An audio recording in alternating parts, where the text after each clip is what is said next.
Blessings and welcome to another episode of Black Mental Health Matters. Our mission here is to encourage open dialogue around mental health among Black communities, and we appreciate you for being tuned in with us. I am your host, Stephanie Jones. I'm the founder and CEO of Salem Mindset Counseling Collective, and I'm a therapist and mindfulness life coach. Today, we have the pleasure of speaking to two amazing guests. One is Itiyopiya Ewart, and the other is Dr. India White, and we will discuss the topic of the burden of weight stigma. We will be back to unpack this important topic in just a second.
Hey, everybody, and welcome back to Black Mental Health Matters. So, today we will be talking about the burden of weight stigma. I'm going to bring up our guests so we can jump right into this conversation. Hello, hello. Hi. Hello, how is everyone? Good. Thank you both for joining us. This is going to be an amazing conversation. We already had the pre-conversation, so we're just going to roll into what we need to say. I am going to ask you both would introduce yourself. Please let our viewers and listeners know who you are, and then we'll get into the conversation. Ethiopia, we'll start with you, please. Thank you so much, Steph, and thank you for having me. My name is Itiyopiya Ewart, and I am a licensed clinical social worker associate. I work with individuals on their mental wellness using like integrative therapies, including like somatics, which is like really my vibe. I'm also a parenting coach, and I'm really, really passionate around mental wellness because like I think it's the root of a lot of the pain that we continue to suffer. Is that there's just a lot of unwellness there. Yeah, So that's me. Thanks for having me. absolutely. Thank you, Dr. India. Hey, everybody, my name is Dr. India White. I'm a national education consultant and a TEDx speaker and author of over 46 books. I also write math textbooks. And my whole purpose in life is to help motivate teachers and principals and students and to build resilience and grit so that we can close the achievement gap.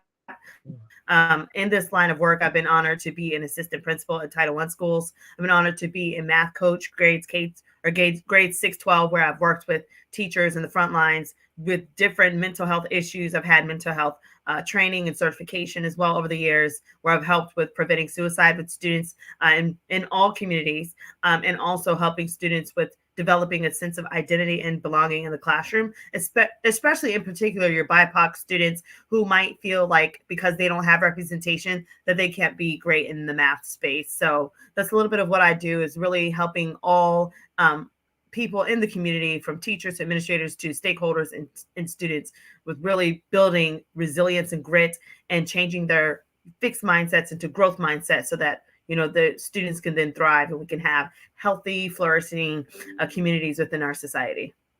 Absolutely. Thank you both for giving us just a brief introduction to who you are. And just hearing your backgrounds lets me know that you are both beyond qualified to talk about this subject.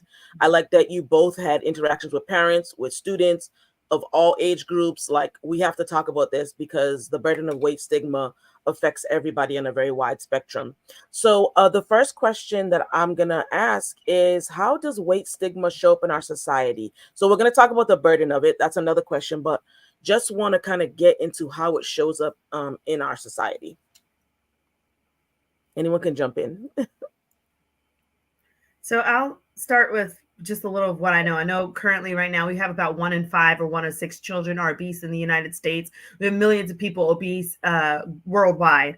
And so that is one way that you have the weight stigma. And then you also have different parts of the spectrum. Do you want to join the Ozempic club where everyone is joining Ozempic to the point that some have had even issues with paralysis and things like that? Not all, some have had stomach paralysis. And then you've had the other side of don't body shame. You have Lizzo out here that's doing her thing. So you have weight stigma because people are trying to find out what end of the spectrum do they want to be at? Do they want to have the pressures of having to be on something where they're able to lose the weight and fit this ideal image? And even if their body type is not made for that image, there's still pressure to be in that. Like, for instance, BMI, looking at your BMIs, everyone is trying to get close to their BMIs. Well, what if your bone structure is different? There's so many different things there. What if you had a situation, where you're dealing with grief or you're dealing with, some other type of hardship and you're trying to bounce back. And so unfortunately your hormones have gone everywhere. And so it's affected your weight. However, people in society don't consider those things. They just look at you surface, face value. That's all they care about. They don't care about your hormones. They don't care what you've been through. They don't care if you had an eating disorder. They don't care if you're even seeking help for that. They don't care if you've maxed out of your Ozempic dosages. It's so judgmental and it's harsh. And so as a result, there's a stigma of, if I don't look like this particular celebrity, whether it's a Kardashian or whether it's a, whoever, if I don't look like this celebrity, then I'm out of the loop. And then of course it's even worse because you have Photoshop. People are photoshopping everywhere. So, then the men are very critical and judgmental that if they see a roll of fat on you, if they see anything out of line, you are completely off the list. Like there's no mercy now because everybody is photoshopping and everybody Correct. is going towards Ozempic. And we're trying to live these unrealistic dreams and fantasies that have been painted for us in society through advertising. And I think that as a result, there's so much stigma, and it really is starting to cause people to make some detrimental choices to their health and to their lives. Big time. Thank you so much for that. Before we started the show, but even a couple of days ago when I was checking in, like, what would you both like to talk about? Itiyopiya, you mentioned also the BMI, right? How it's unrealistic. We're being held to a standard that wasn't really fit for us. So where do you see weight stigma show up in our society? Where have you seen that in your area? So when I hear that question, the first thing is like, what do we see on TV? What do we see in the magazines? What do we see in textbooks? I'm a plus-sized individual myself, and my children somehow have the notion, like they were like, at each of my children at separate points, were like, mommy, like there's something wrong with you because of your weight. Right? They didn't say exactly like that, but it was that energy behind it. Yeah. The little books that they're reading, the way that, so like the stigma is just there just off the rip because you do not see a great deal of variety in body shapes and sizes. And I'm going beyond like just social media. I'm talking about textbooks, and then going beyond textbooks, the little books that we want to bring home for our children to read. Those books. Yep. No real representation. Right. So if various body types are not celebrated, then automatically there's a stigma. But then when you do see the larger plus size body, what is the connotation that is given with that? You know what I'm saying? Like, Absolutely. the idea of having a larger body size is associated with being lazy. So What I'm saying? Being let's roll this right into the next question. Why is weight stigma a burden? You're already on the way there, so let's just go right into it. Why is weight stigma a burden? You both have given an amazing overview of what it looks like. Why is this a burden? I think it's a burden because it sets up an unrealistic expectation for society, right? Similarly to what happens with race, right? Which is why weight is intersectional. It's just this idea of like, only these people get to exist. Only these people are valuable. Only these people are worthy of happiness and a good life. Only these people. And those people are, the people that have a specific size. If you're slimmer, right? I think about like when you're, like going somewhere, sitting in a doctor's office chair and you can't fit in the chair. That happens to people. And you would think that at a medical institution that they're seeing everybody. Mm-hmm. But the idea that there needs to be no provision made for the larger body it's cemented in the weight stigma. Yeah, absolutely. Dr. India? I agree with that. I also think basically what it says is it just puts an X on you as a woman if you do not fit the particular BMI. And you know what's crazy? Even the women that do fit the BMI are still being cheated on. I can't tell you how many billionaires have cheated on their wives for another woman that might not have even fit her BMI. So now it's this game of women are putting their lives at risk by getting on various medications, getting plastic surgery to the point that they're unrecognizable and they're doing detrimental damage to the way they were created just to fit in. Women are getting perms and all these things in their hair to where their natural hair is damaged, especially in the African American community. They don't have their Afrocentric curl or their ethnic look anymore because they have been so brainwashed that they have to fit this European standard or whatever the standard is, right? For beauty because they want a man.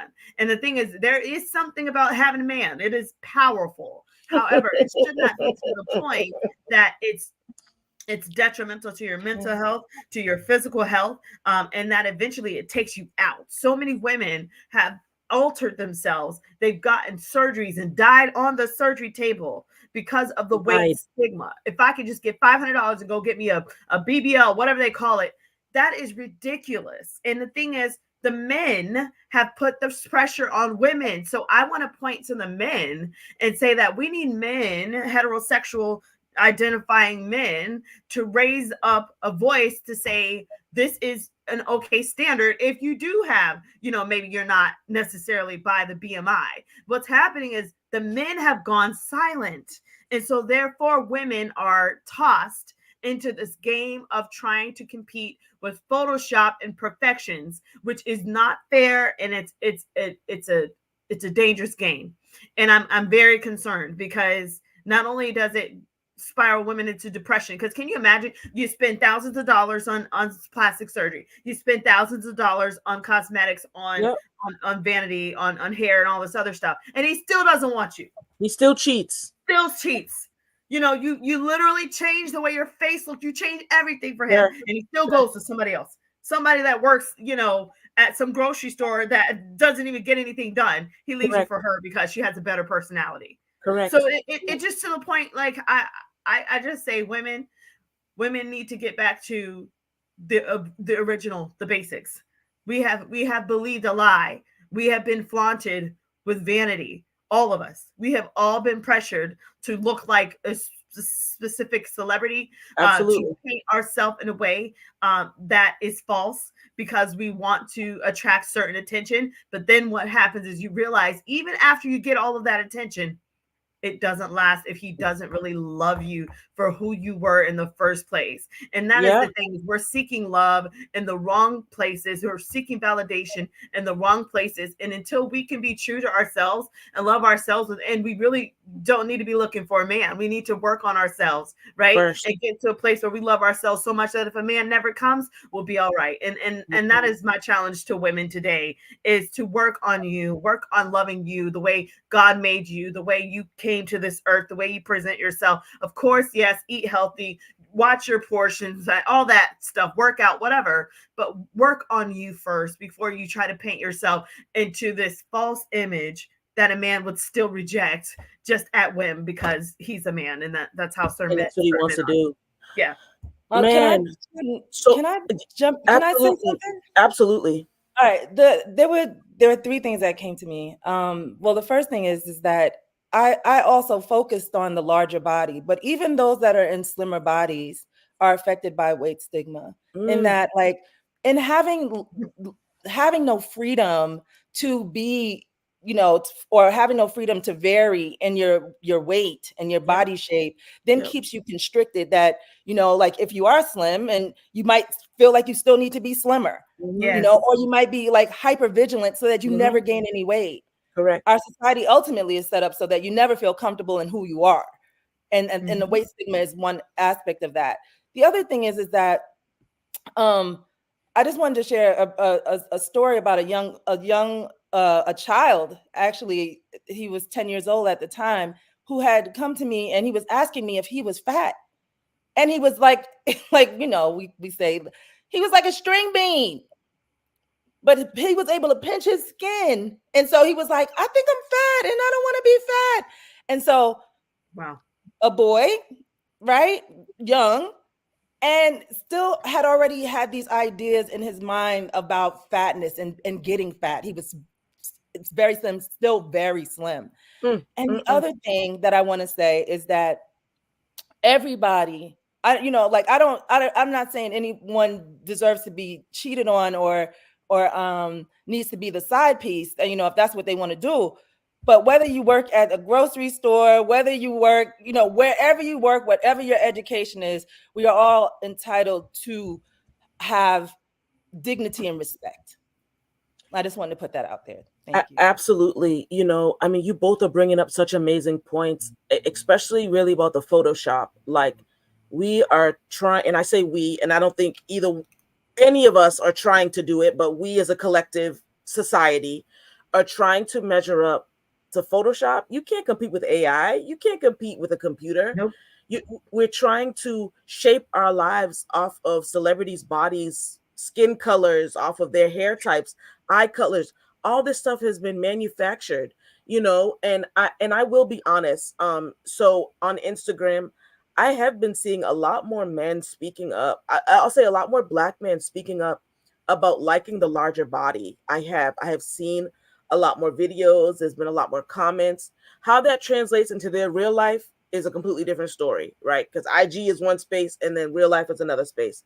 But I will say, I'm just saying it to your point, Dr. India, of the men. It is going to take men of all races, all ages and creeds to make sure that they are letting women know that these standards, we're not holding you to them. They're unrealistic. And then we haven't even touched on the weight stigma for men, how they are shooting Botox Yeah. into Wow. their abdomens to try to get these six packs and all this. They're also dying on surgery tables. They're also reconstructing their whole faces. So it's just a concern overall.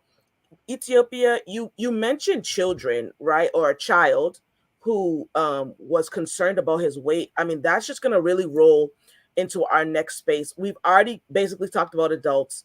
Let's talk about what weight stigma and how weight stigma really affects children, because as we see social media ever increasing, right? Children younger and younger getting on it. My 13-year-old nephew just got his phone taken away. He had an illegal IG account. So, that happens all the time. I work in a high school. We see it all the time, right? I'm putting him on blast and I'm going to send him this video so you can go back and see. Don't be deceitful. Anywho, children are majorly affected by weight stigma. And so I love that you brought that up, and I wanted us to kind of jump into that next. Dr. India, you mentioned that you have been in schools in a plethora of different positions, connected with youth and connected with their parents. How have you seen weight stigma affect children? It definitely has enhanced the bullying that's taking place in schools. And like I said before, 1 in 5 to 1 in 6 kids are obese in the United States. So Yeah. what happens is if the kid does not fit in and it doesn't have the pair of Jordans, it doesn't have the body type to go with it, then that kid is X'd out. And the thing is now it has grown to where cyberbullying is a real thing, to where kids Yes. are committing suicide. Kids are going live on social media doing these things. Kids Yes. are fighting. Kids are beating down children and killing other students on campus by bullying them and ganging up on them. We have a crisis in our nation, and weight stigma is a part of it. Students are very sensitive now, and it's like if you and it's horrible because now with the social media, you might look one way, they could Photoshop you to be even worse, and then clown on you and troll you during class. So you have to see you're being trolled during class. Then you have to face those same kids in lunch, and then after school, maybe on the bus, to where now kids don't want to take the bus home. Kids are, trying to figure out other ways to lose weight. Kids are trying to starve themselves so that they can eventually fit in. They don't want to take the school lunch. They don't want to do these things because of the pressure of having a particular image, not realizing that many of them are still going through adolescence. And so therefore their body types are Yeah. naturally changing, and they are Yeah. adapting to what, growing, evolving into the adults that they're going to be. So unfortunately, this is an underlying current that is taking place, and some people have slapped it on the hand like, oh, it's no big deal, and then it Yeah. blows up into, oh, this kid took his life, or this kid, is now in mental health, or this kid got Baker acted, when all it should have been is we should have taught our children from the beginning about different things like weight stigma and the pressures, and teaching them about their body changes in adolescence. Yes. There needs to be more focus on that, really training our children and raising them up to where they understand that it's okay that I don't look like, this celebrity. And then that's another thing is certain kids have money. Certain kids Mm-hmm. come from wealth. And so they're Mm-hmm. asking their parents to do surgeries for them, where Yes. their bodies are undergoing just chronic surgery and treatment so that they can look like a particular celebrity, even though they're only 12 years old. So, I mean, Yeah. it's really an area of focus for our leaders in our schools and for our parents to really start having those realistic conversations. And I need moms out there to realize that your child is watching you. Parents, your guardians, your children are watching, and we, so many times we think that our kids are still 12 years old, 13 years old, like we were playing with Barbie dolls. Not this generation. Not this generation. We have to understand this generation has evolved. They're way more mature. A 13-year-old is now like a 17-year-old, and we just have Mm-hmm. to face the facts. We have to train them. We have to have those adult conversations with them much sooner, and have Yes. those realistic conversations, get in their minds and figure out what's going on with them when it comes down to how they feel about their image, and see how we can help with that positive praising of their body, and who they are and who they're evolving into. Yeah, big time. I mean, with the just explosion of technology, kids and children and babies come right out of the womb knowing how to use iPads and iPhones and Androids and knowing how to navigate all this stuff, which means that they have more access to everything. Google is just a wide open space for them to go on. Social media, TikTok, YouTube, it's everywhere. And if you're constantly under the onslaught of seeing different images and you want to be that way, that's going to affect you greatly. It's big, and I don't know if parents or the school system or the country or even the world really realizes how big that is, especially with the 24/7 bullying. I know when I was in school, okay, someone was getting bullied, it kind of stopped right there. And then you don't want to go to school because you know it's going to continue. You listed out the whole process: bullying in school, bullied at home, bullied online. Online never closes. It's not like the TV stations of old where it goes off after 12 a.m. Online is constantly open. You know what I mean? There's no like, whoa, we'll be back in the morning. The constant barrage of you're fat, you're this, you're ugly. That is enough to make someone say, I don't want to be on this earth, or I'm going to cause violence to those who have caused violence to me. We have to Yeah. take this more serious. And I like that you mentioned that Ethiopia, as a parent coach, right? What are some things that have shown up for you? You know what I mean? And Dr. India, I thank you for giving solutions. And I thank you both for doing that. We're presenting a problem, but there are solutions here as well, right? What have you seen as a parent coach? Has this come up in any of your sessions or with any of your clients? Like the weight stigma with their children? Yeah, this comes up because like nobody wants to have a fat child. I mean, in one respect, right? Because you have the pressure of society, like everybody's going to judge you if you have a fat child. You know, I would have to say this. I wouldn't say that it's exclusive that people don't want to have a fat child. I just think that like there's a programming script that you know we're conditioned that if your child goes over a certain weight, if you're at the doctor and your child is over a certain weight, they're going to tell you, Yeah. you know, you need to watch this, and they can make you hypervigilant on your child. Yes. So, for example, even in my own case, my son, when he was 2 years old, y'all, toddler, he had these big, super fat cheeks, right? He's a toddler, and he had the little pouch. You know what I'm saying? I gotta say, you got the little Little grandpa cute pouch. pouch. Love it so much, so cute. And I take him to the doctor now because I am fat. They were like, "Oh, you have to be careful. You know, what are you feeding him?" They made me like get to a place of like, "Oh my gosh!" But then I was like, "Wait, hold on a second. Like, my son eats really, really well."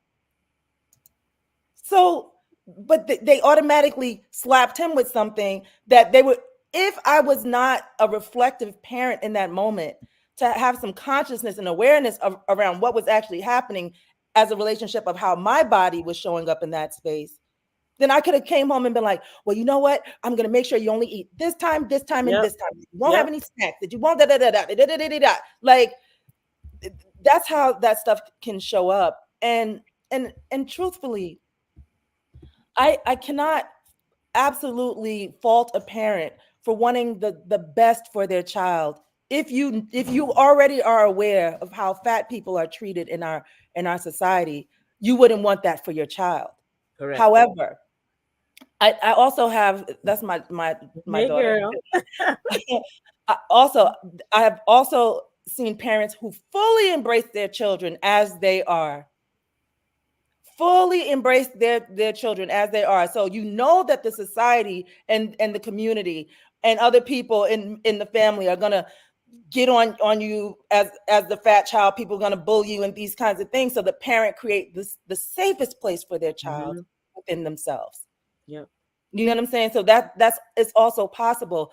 The thing that I want to highlight is that one of the biggest ways that the weight stigma affects children to me is the same way that it presented to my children. When my children are coming to me, they are embarrassed about their mother because their mother isn't a certain body type. Imagine the kind of mental labor, emotional labor that puts on a child.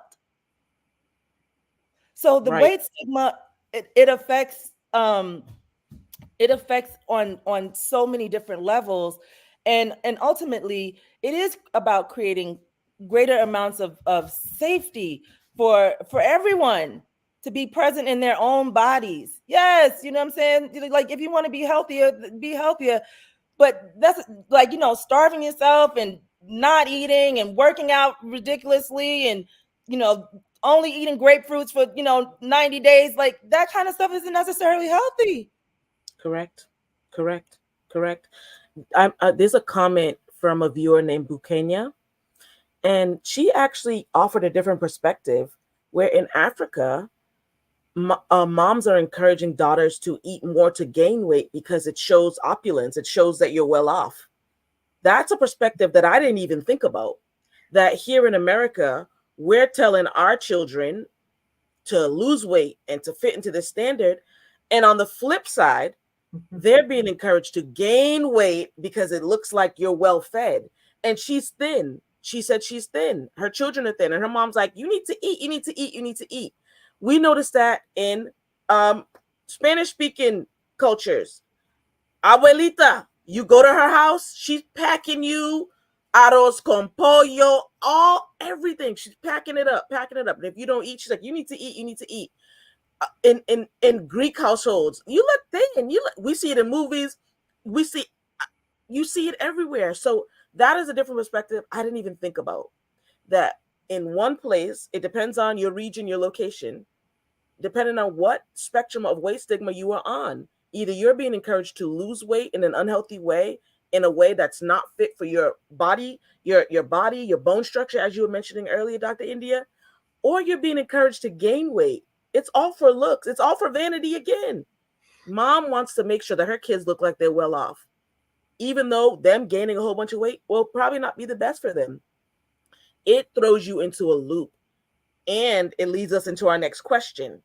How does weight stigma affect mental health? We've been talking about it, but let's really unpack it, because we've just mentioned all this stuff. My head is going in a circle now. Like, I'm plus sized.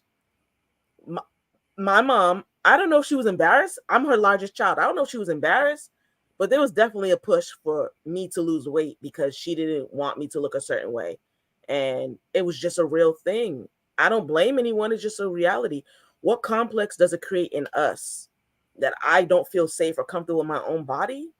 Hold on a minute. Like, that does something to you. So, Dr. India, can you just pull back some of these layers? I feel like we're pulling back layers like an onion, you know? I think, yeah, I think you're spot on with that. And it's like, like, again, looking at the metabolism of each person and looking at the hormones of each person and realizing that one size does not always fit all when it comes down to body types, structures, weight, depending on your region, what you're eating. If you're eating processed foods, if you're eating a lot of rice, whatever it is, each culture has different parameters when it comes down to weight and what they're feeding and what they're doing. Here in America, I mean, we eat everything, anything. I mean, I literally could go and buy, I know a woman, they said a woman bought about 12 Snickers bars and just ate them at the gas station because she wanted Snickers. I mean, that's America, right? But then you also have people, like I said, that are on a Zipic that'll only eat an orange, half of an orange for a day. So it's like, instead of allowing that to affect us to where we start becoming depressed and start feeling like, oh, well, maybe I don't fit the standard.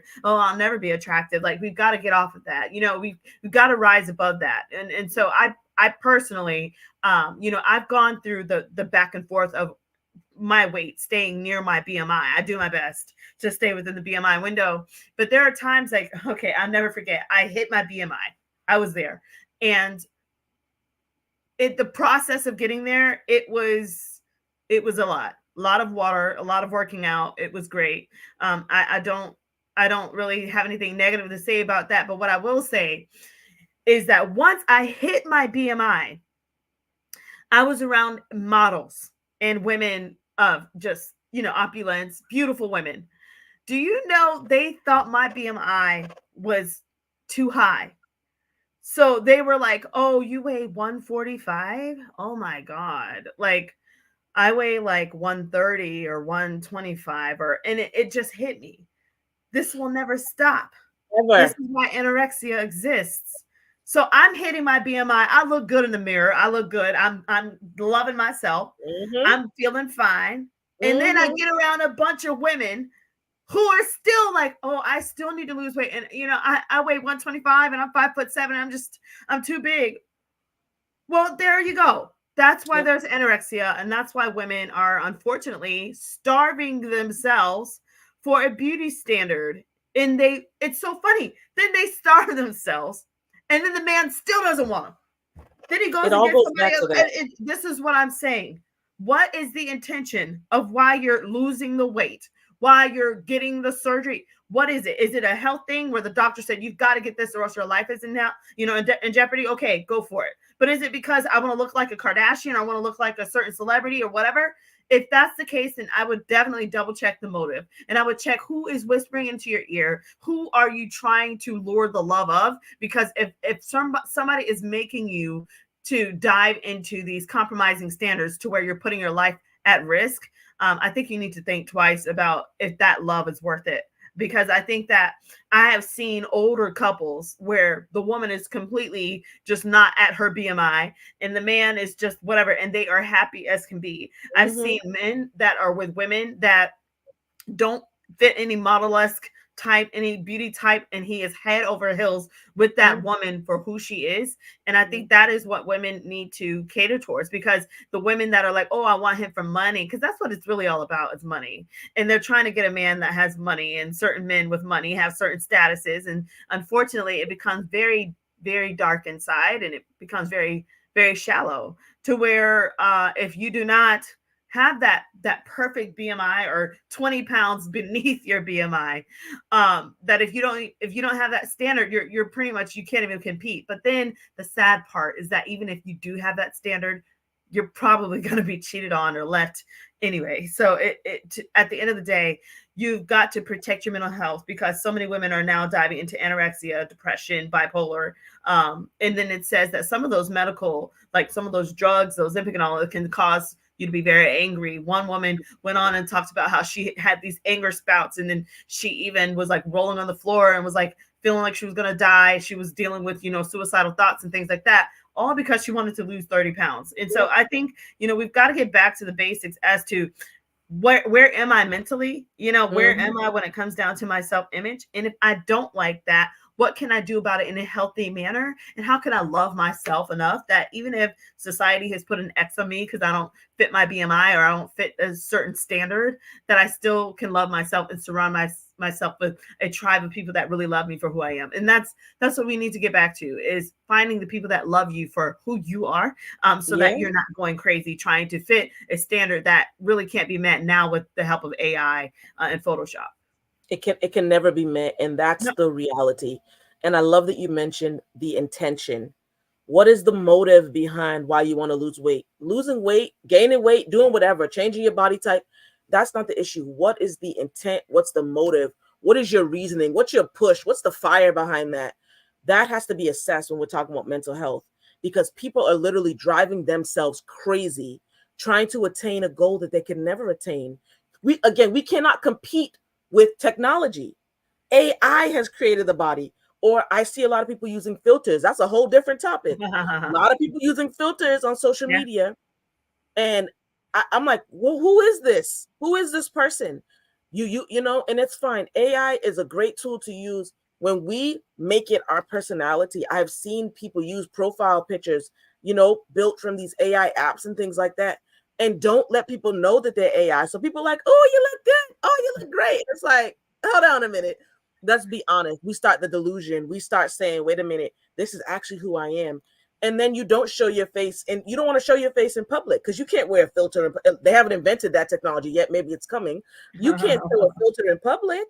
So you don't even want to go outside in public because people will say, oh, you look so different. We're talking about catfishing. We're talking about all this stuff that wraps up in it. And I think even more importantly, looking at how this really affects women. Men are affected too, for sure. This show is for everyone. I think that women are crushed under the burden of weight stigma.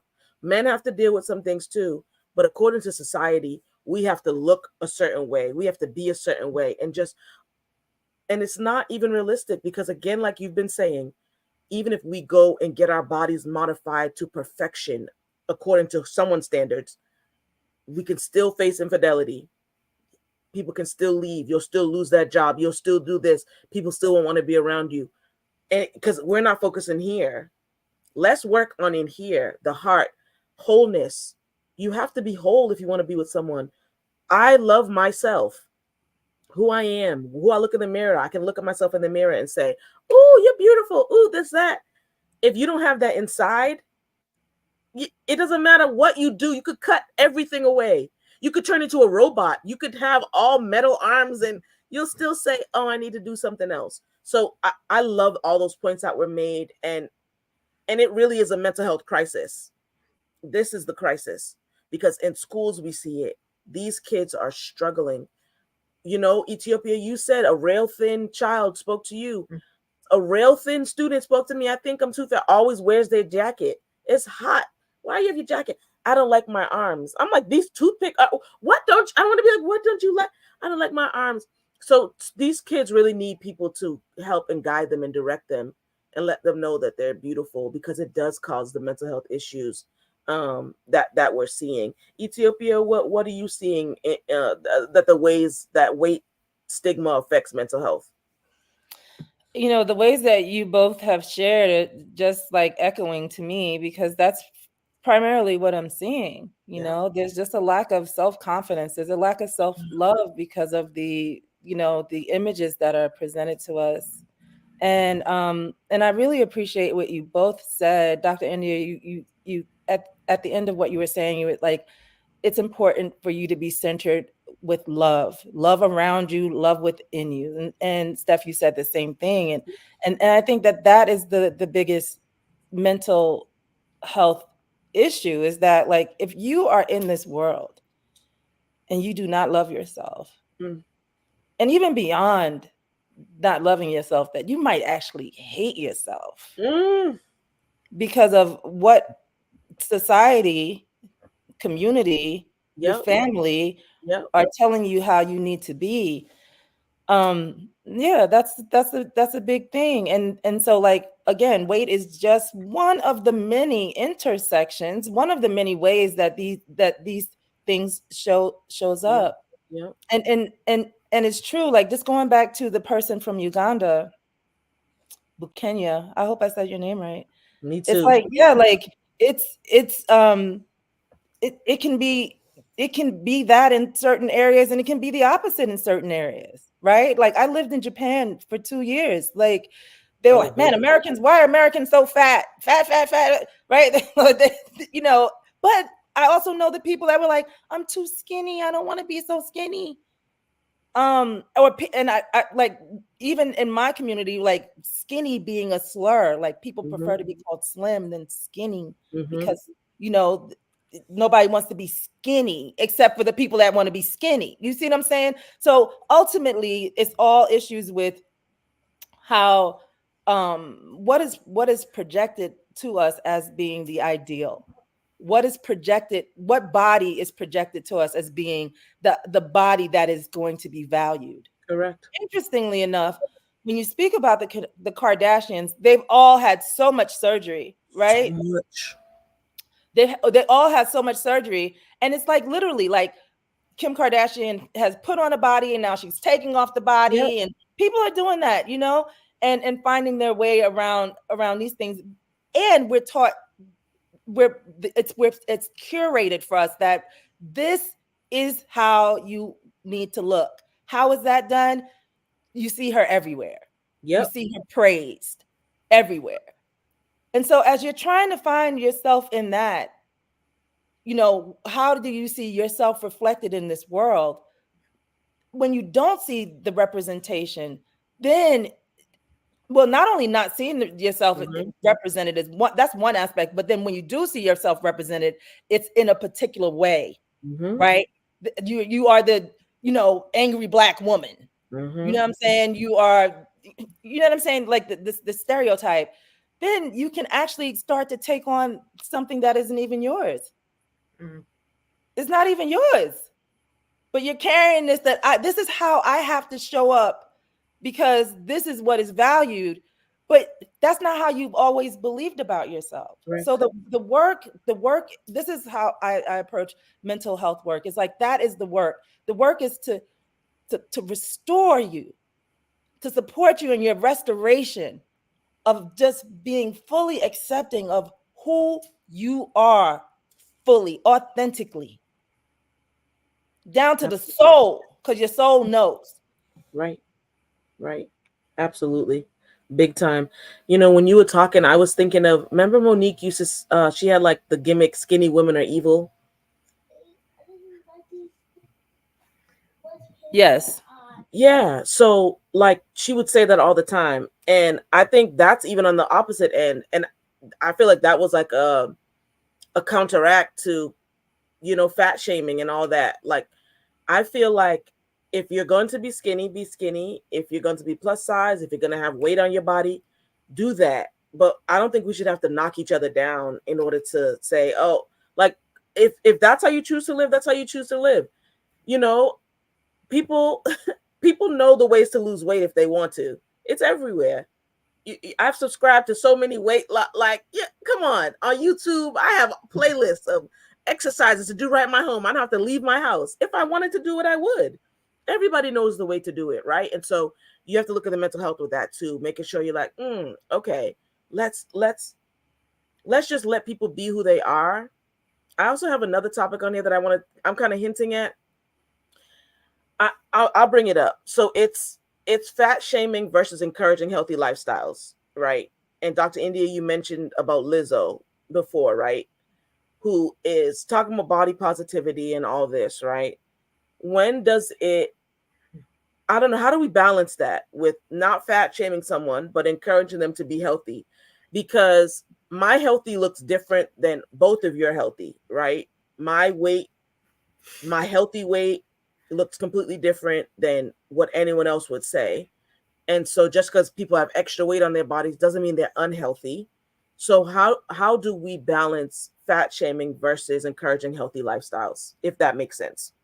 Yeah, I think again, looking at the metabolism of each person and seeing what's going on there, looking at hormones, and then making sure that we're checking in regularly with our doctors to, if there is something we need to take some medicine or whatever that they have to prescribe, okay, let's go for it. But making sure that we're doing our daily of getting enough water intake, watching our portion size and things like that. But at the same time, if you need insulin, if you need sugars and things like that, you do what you need to do. But as far as fat shaming, I think we need to mind our own business when it comes down to the body types of others versus ourselves. Because, looking at going back to scripture, do unto others, as you want done unto you. Like, if you're wanting that sense of respect, then show the same respect to people. Love people the way they show up, whether it's body shaming or the hair or whatever, like choose to be the bigger person and to show love.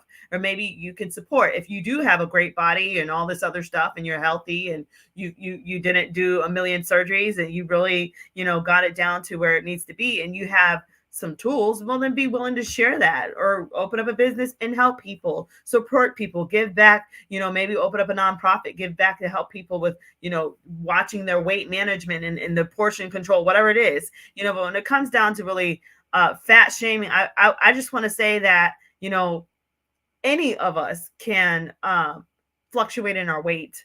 So, 1 minute you can have it all together and then you could hit a life crisis and then there you go. So it's one of those things like, let's choose to operate at a higher vibration than to be pulling people down. And I think sometimes people have too much time or too much money. Like, I don't know what it is where they just feel the need to tear others down. And I think that there's something else deeper than that. Like maybe they're going through their own trauma as to feeling like they have to bully or tear down someone else to make themselves feel great. And so I think that when people are body shaming, I want to always ask that question, like what's really going on in them that makes them think that they have to have a voice to pull down other people. What else is going on in their lives? Like maybe they're not happy in their marriage. Maybe they're not happy with their job. Maybe they're not happy with where they are in life. Maybe they feel like they're not fulfilling something else. Or maybe they're upset with how powerful that person is that they're fat shaming, and how awesome they are and how vibrant their personality is and how they can win a room and how they don't have that talent. So they focus on the fat shaming part of it, to try to tear that person down a couple notches and try to lift them up. But I always say, like when people do that, I always try to take a step back and then like watch the vibe, the aura of it. And then how does that make you feel? And then you start thinking about that person different. Like, okay, I see you're well put together and all this, but you just tore that person down. Yep. So now you actually appear ugly. Correct. Even though you're put together, you're actually uglier now because that person, they didn't come at you, for you. So you attack them without cause. And I'm very big on that. Like, why are you attacking? Why are you intentionally trying to hurt someone else? Like I'm huge on that. And if there is not a basis as to why somebody is attacking someone else, that makes me think they've got some other stuff going on that they're trying to hide through fat shaming and putting blame on others and tearing others down for different, features that they come into the earth with. And so with that said, I think that those people really need to get help as well when it comes down to figuring out how they can love everyone and treat others like themselves or better than themselves, because I think at the end of the day, it's all about love. It shouldn't be that we have to shame or pull down this one. It really should be that we're doing our best to love each other. Absolutely. And I think like in the wake of shows like My 600-Pound Life, right, where we're seeing all these different things going on, and people are commenting and just making all these just rude remarks. And really at the bottom or at the foundation of all that I've seen, I've seen maybe like 6 to 10 episodes, right? Everybody has had some type of childhood trauma, some type of molestation, some type of mental Yeah. health issue that has caused them to really gain this amount of weight. And so when we're making these comments, when everybody is offering their own opinions, because everyone becomes a doctor. You know, we're talking about weight stigma. Everyone becomes a doctor. Yeah. Everyone knows what's best for everybody. No, not a whole bunch of people went to medical school, but everyone becomes a medical doctor and knows the right things to do for everyone else. In light of that, we have to realize that people are really hurting, and so hurt people are going to try to hurt someone Yes. else. Going back to the love and going back to the wholeness. When you're whole, it's very hard to be torn down. You know, words hurt you and impact you, but when you know yourself and you know the core of who you are, it's like, oh, okay, I'm not going to let that affect me. So I love what you said about that. Itiyopiya, what do you have to say about that? And even use personal things if you want, right? Like, what if someone is saying, oh, okay, I see your body type. I'm not fat shaming you. I'm just saying, what if you want to eat a healthier? And what if I send you that? You know what I mean? Like, people do that in a helpful way, but sometimes it can be taken a different way. So what do you think about that? I loved how Dr. India started out by saying, when it comes to fat shaming, body shaming, you just mind your business. Mind your business. Mind your business. It's such a great thing to do. But the thing that has come to me around that is around fat shaming versus encouraging healthy lifestyles is this, things that I've read through the years. Like, there's this Black woman who decided that she was going to run marathons to get healthy. And as she's running these marathons, people are shouting at her. They're being rude to shouting at her. What are you doing here, fatty? Black is a Black woman. And then also, like, reading stories of fat women who have gone to the gym to get in shape, and people are shaming them at the gym. Yep. As they are getting in shape. And so, like, shame doesn't help anyone. I was thinking about, like, who deserves shame? Who deserves shame? Like, when we really think about it. And the only thing I could come up to is the people that drive slow in the fast lane. I'm like, y'all deserve. They deserve. They get out. No, I'm okay.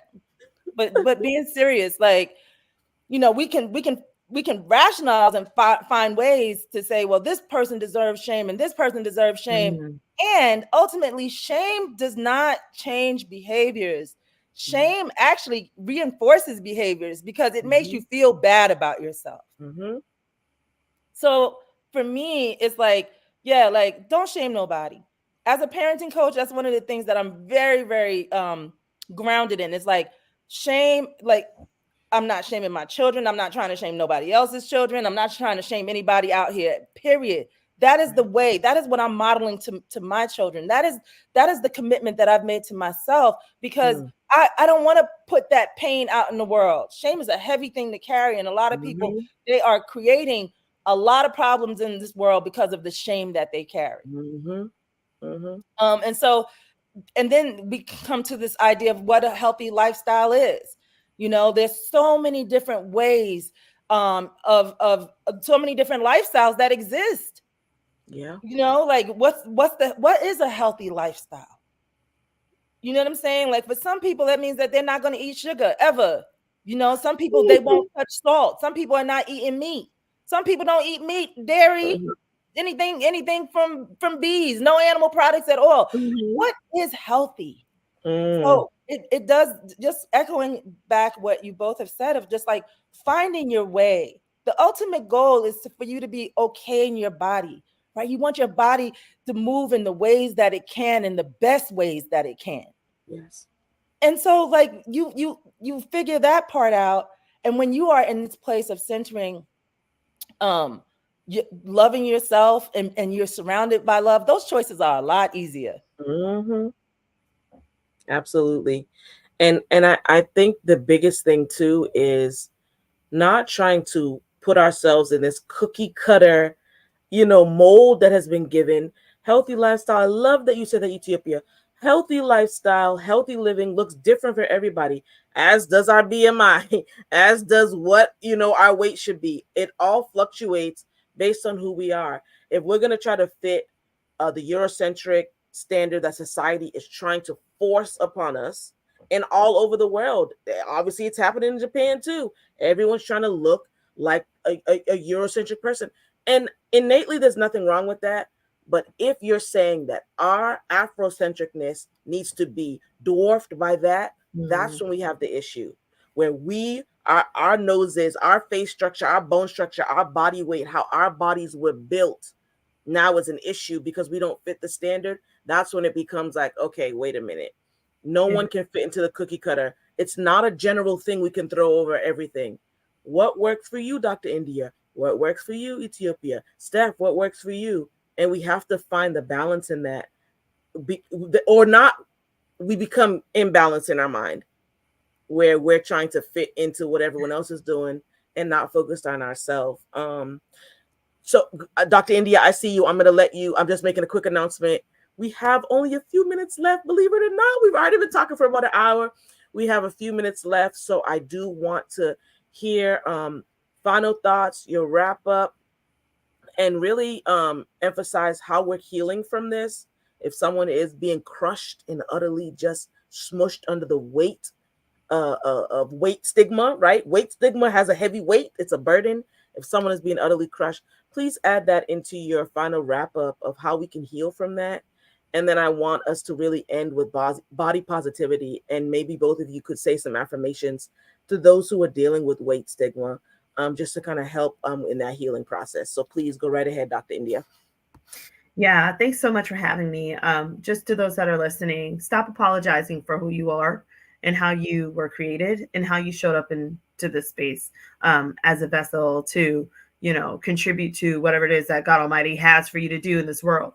And on top of that, turn off the media, turn off the social media, get quiet and figure out who you are, figure out your purpose, figure out what you love about yourself, and figure out the lies and start discarding yourself of those lies. And listen, stop discarding yourself of people that are validating those lies or making you feel like you have to be oppressed or that you have to fit their standard in order to play or in order to be a part of their societal games. Get quiet and start detaching yourself from people that have put on you those weights that have contributed to the weight stigma and that have contributed to anything that has caused you to not love yourself in the way that God Almighty wants you to love yourself. And then find the people that love you for how you show up and love you for being authentic. And at the end of it all, honesty never goes wrong. Honesty, it can't do you wrong. Stay honest about who you are. Stay honest about your intentions and your motives,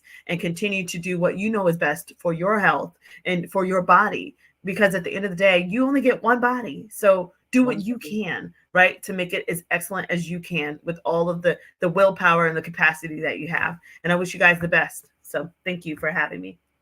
Absolutely. Ethiopia? I'm feeling a lot of synergy with you, Dr. India, because when Steph was talking about the mantra, I immediately thought of Sonia Renee Taylor and her book, The Body is Not an Apology. So the mantra is, my body is not an apology. Right? Like there has to, to me, it's like beyond acceptance, right? There has to be some compassion and some care, some empathy for what your body does. Yeah. You know, we live in a culture that is very much in this place of like, the people that work the hardest can be the ones that are disregarded. Correct. Our bodies are working hard for us. Let's not disregard that. Right? So like centering ourselves in our bodies, you know, having deep appreciation for our bodies, having great care and compassion for our bodies is transformative. And again, yes, you know, that authenticity it happens when you set intention around how you will love and respect yourself. what Yeah. those boundaries will be. And then you'll start to see that the things that you need to support yourself in making these transformative changes, it comes along. Yo, do what you got to do, and at the same time center love. Do what you got to do, and at the same time center compassion for yourself so you can have it for others. Absolutely. Absolutely. Thank you both for your wisdom, for the jewels that you dropped, your insight. I want to ask, how do people find you both on social media? If you could just share really quickly. And also, for those who are watching live, we thank you. We thank you for commenting. We thank you for liking. And those who will watch it, in the future, please continue this conversation in the chat, right? We begin to really heal when we have the conversations. Weight stigma is a huge taboo, but we're pulling the rug off and we're shining the light on it, because you can only heal from what you reveal and what you put out there. And so, how do people find you, Dr. India? How, if someone wants to connect with you, how do they find you? So I am going to, I'm putting it in the comment section, Right. as well as I'm going to tell you guys. So if Awesome. you're wanting to find me, my social media handles are going to be: Facebook is Miss India White. That's MSINDIA WHITE. And then I just put it in the chat, by the way, Yep. then in the comments. So if you don't mind sharing it. Sure. And then my LinkedIn is the India White. That is where I do a lot of activity there. My Twitter X handle is Indie Speak and Teach. YouTube is India123 or India White 123. Instagram is Indie238, and TikTok is Dr. India White. So again, so you have all of those, and then also I wanted to share with you, if it's okay, my website. My website for those that want to check me out and maybe keep in touch. Maybe you have something that you want to do with me, whether you want me to come and speak with schools, speak with students, parents, teachers, whatever.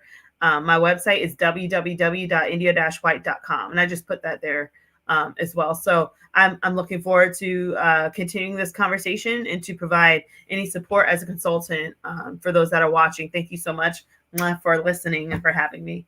Perfect. In Ethiopia, how do people get in touch with you? Yeah, the best way to get in contact with me is just to visit my website. Okay. And my website is ifepllc.com.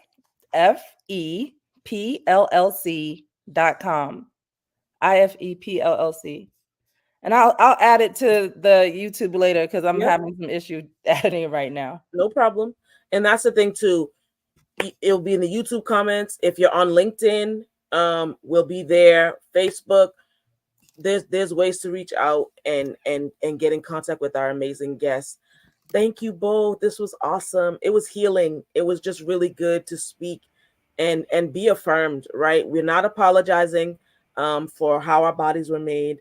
And we're measuring and watching the standards that we are trying to follow after. We're checking the intent and the motives and the reasonings, and we're healing, and we're having body positivity with ourselves, and we're liking what we see in the mirror. We're taking the filters off, and we're liking who we see in the mirror. Again, thank you both. Much appreciated. Once again, thank you for all our viewers who are watching live and who will watch in the future.